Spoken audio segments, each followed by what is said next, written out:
దేవుని నామన స్తోత్రం కలుగును గాక. హల్లెలూయా.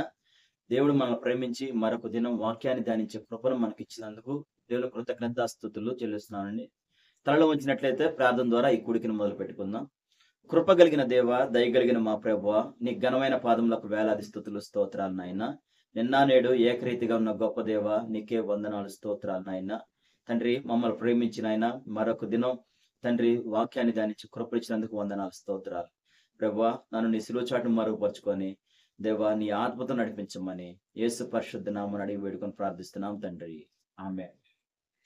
వాక్య సందేశంలోకి వెళ్దామండి. కీర్తన గ్రంథం 3వ అధ్యాయం 1-2 వచనాలు చదవండి అమ్మా.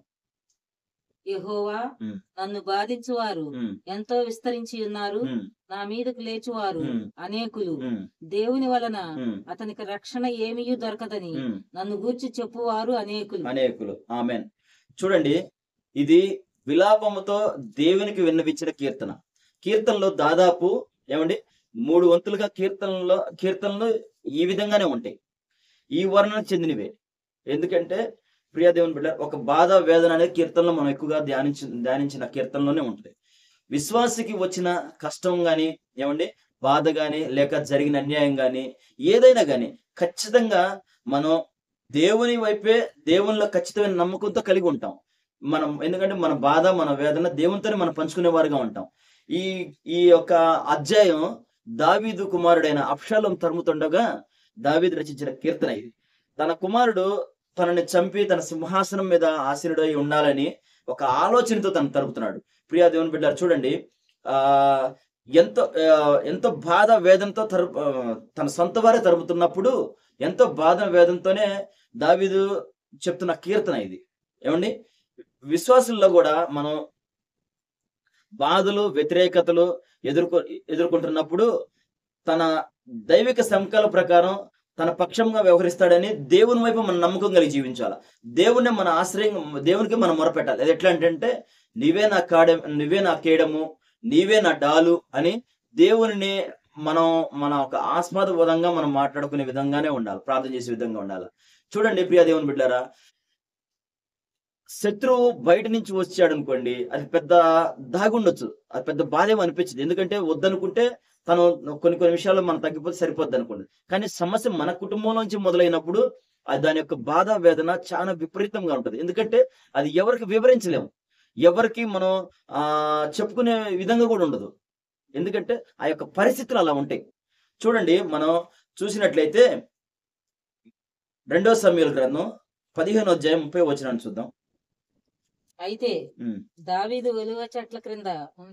ఒలివ చెట్ల ఉమ్, కొండ ఎక్కుచు ఉమ్, ఏడ్చుచు ఉమ్, తల కప్పుకొని ఉమ్, పాదరక్షలు లేకుండా ఉమ్. కాలినడకను వెళ్ళెను. ఆమె కాలినడకన వెళ్ళాను. తన సొంత కుమారుడే తనని తరుముతుంటే, ఏమండి, అదే కాకుండా తన దగ్గర పనిచేసిన తన మంత్రి, తన పేరు అబీతోఫెలు అనే ఒక మంత్రి దావీదు దగ్గర ఉండేవాడండి. ఏమండి, అబ్షాలోముతో పడిన కుట్రకి తను కూడా ఒక భాగస్వామి అయ్యి, ఏమండి, దావీదుని వెంటాడుతున్న పరిస్థితులు అవి. ఇవాళ సహజంగా మనం ఈ యొక్క వచనంలో మనం చూసినట్లయితే ఆ యొక్క పాదరక్షలు కూడా లేకుండా వెళ్తున్నాడు అనే ఒక పదాన్ని మనం చూసినట్లయితే, ప్రియ దేవుని బిడ్డారా, నాకు తెలిసి ఒక ఫ్యామిలీ ఉన్నారండి, వారి భార్యాభర్తలు ఇద్దరు. అయితే తన ఆరోగ్య పరిస్థితి బాగానప్పుడు తన పరిస్థితి దీనస్థితికి వెళ్ళిపోయింది. ఎంతంటే మరణ పడకల వైపుకు వెళ్ళినంత పరిస్థితికి దిగజారిపోయేది ఆ యొక్క ఇంటి యజమాని. ఏమండి, అయితే ఆ ఇంటి యజమానిని తనను బ్రతికించుకోవడానికి ఆ స్త్రీ ఎంతో, ఎవ్వరు రక్త సంబంధులు లేకపోయినా, ఏమండి, తగిన ధనం తన దగ్గర లేకపోయినా తను బ్రతికించుకోవాలని ఒక తపన, ఒక ఆశ, ఒక ప్రయాస. తనని హాస్పిటల్లో చేర్చినప్పుడు, ఏమండి, తను చేర్చి తన కొంత ధనం కోసం, తనకి కొంత వేసుకోవడానికి బట్టల కోసం అని చెప్పి తను హాస్పిటల్లో ఉంచి వేరే బయట వాళ్ళకి, ఏమంటే సొంత వాళ్ళు కూడా కాదు, బయట వాళ్ళకి అప్పచెప్పి తను వచ్చినప్పుడు తను కొంత సమకూర్చుకోవడానికి కొంత టైం తీసుకొని తిరిగి తను బస్ ఎక్కడానికి బస్ స్టాండ్కి వచ్చినప్పుడు, ఏమండి, తను పెట్టిన ఆ బ్యాగు, తన బట్టల కవరు అక్కడే మర్చిపోయి బస్సు ఎక్కిపోయింది. చూడండి ప్రియా దేవుని బిడ్డలారా, ఈ మాటలు మనం చూస్తుంటే ఒక కుటుంబంలో కలిగిన ఒక వేదన, ఒక బాధ, ఏమండి, మనిషిని ఆలోచింప చేయనివ్వదు. ఎందుకంటే ఆ యొక్క ఆ బయట వారి సమస్య అనుకోండి, అది చాలా తేలిగ్గా తీసేసుకుంటాం. ఆహా! జరిగిందా అని ఒక ఒక తేలిగ్గా తీసుకోగలుగుతాం. అయితే కుటుంబంలోనే ఒక శ్రమ కలిగినప్పుడు దాన్ని అంత సామాన్యంగా, అంత తేలిగ్గా మనం తీసుకోలేమండి. ఆ యొక్క బాధ, వేదన అలాగే ఉంటాయి. అటువంటి పరిస్థితుల్లోనే దావీదు తన చెప్పులు గూడా మర్చిపోయి, పాత రక్షలు గూడా మర్చిపోయి వెళ్ళే అంత బాధ తనకు కలిగింది. ఎందుకంటే తన సొంత కడుపున పుట్టిన కుమారుడే. చూడండి దావీదుని అంతకుముందు తన సౌలు చంపాలని ప్రయత్నించినప్పుడు తను వెళ్ళాడు, దాగి ఉన్నాడు ఎన్నో చోట్ల. అది పెద్ద సమస్య అనిపించలా. ఎందుకంటే కొంచెం దూరంగా వెళ్ళిపోతే సరిపోతది అనే ఒక భావంతోనే తను ఎక్కడికక్కడికి తను వెంటబడి వస్తున్నా గాని, తన నుంచి దూరంగా వెళ్ళిపోతున్నాడు. అయితే ఇంట్లో వారే వేదన బాధను చేస్తున్నప్పుడు ఆ సమస్య ఎవరికి వివరించేది కాదండి. ఆ యొక్క బాధ అనుభవించిన వారికి మాత్రమే ఆ యొక్క శ్రమ, ఒక బాధని తెలుస్తది.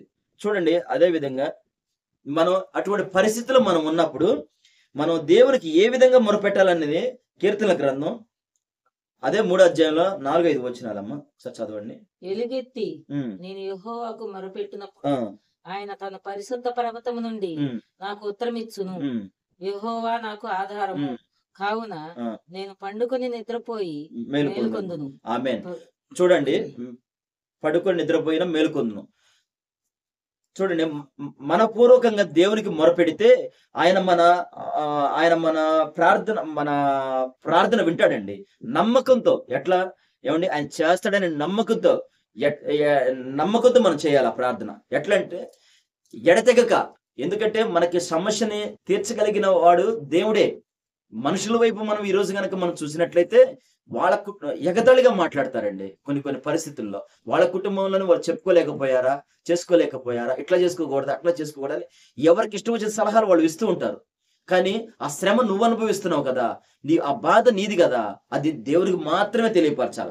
విశ్వాసులు గూడా సమాధానంతో నిశ్చితంగా నిద్రపోయే ఒక దావీదు గనక ఏ విధంగా అయితే ఈ వచనంలో మనకి చెప్పినట్లు 5వ వచనంలో ఏమండి? కావున నేను పడుకొని నిద్రపోయి మేలుకొందునని. మన విశ్వాసులు గూడా ఈ ఈ దినంన మన యొక్క వేదన, బాధన దేవుని సన్నిధిలోనే మనం మొరపెట్టుకోగలగాల. దేవుడే మనకు తీసేస్తాడు గాబట్టి, ఆయనే మనకు రక్షణగా ఉన్నప్పుడు, మనం ఎటువంటి పరిస్థితులు కూడా మనం భయపడాల్సిన అవసరం లేదండి. చూడండి ఆ చివరి వచనంలో 8వ వచనం ఒకసారి చదవమ్మా. రక్షణ యెహోవాది. హ్మ్. నీ ప్రజల మీదికి ఆ! నీ ఆశీర్వాదము వచ్చును గాక. ఆమేన్. చూడండి ఆయన రక్షణ యెహోవాది. నీ ప్రజల మీదకి నీ ఆశీర్వాదం వచ్చును గాక. వారు ఎట్లా అంటే వారు నిద్రపోతున్నా గాని దేవుడు వారిని కాపాడుతూనే ఉంటాడు. వారికి కృపను అనుగ్రహిస్తూనే ఉంటాడు. ఎందుకంటే మనం ఆయన ఆశ్రయపురంగా ఆయనే మన ఒక ధైర్యంగా ఏమండి? మన రక్షణగా, మనకు ఆధారంగా మనం చేసుకుంటాం గనక ఏమండి? చూడండి ఈ యొక్క బాధ, వేదనని తీసేస్తాడు. ఎందుకంటే తీయగలిగిన సమర్థుడు ఆయనే. నమ్మిన వారు స్తోత్రం చెబుదామా? తలలు వంచినట్లయితే ప్రార్థన చేసుకుందామండి. కృప కలిగిన దేవా, దయ కలిగిన మా ప్రభువా, నీ ఘనమైన పాదములకు వేలాది స్తుతులు, స్తోత్రాలు నాయనా. తండ్రి దావీదుకు కలిగిన ఆ సొంత వాళ్ళతో కలిగిన ఆ యొక్క శ్రమల ప్రభువా, తండ్రి ఈ దినం మాలో అనేకులకు కలిగి ఉన్న శ్రమలు ఉన్నాయి ప్రభువా. సొంత వారి వల్ల మేము బాధపడుతున్న పరిస్థితులు మాకు ఉన్నాయి నాయన. కానీ అటు నుంచి మమ్మల్ని విడిపించగలిగిన వాడు నీవే. దేవా నీవే మా కేడము, నీవే మా ఢాలు, నీవే మా రక్షణ దుర్గము. ప్రభువా నీవు తప్ప మాకెవరు లేరు నాయన. మమ్మల్ని దీవించగలిగిన వాడు నువ్వే. మా ఆశ్రయపురం నీవే. ఇట్టి మాటలు మా హృదయంలో ఫలింపజేయును గాక. ఆమేన్.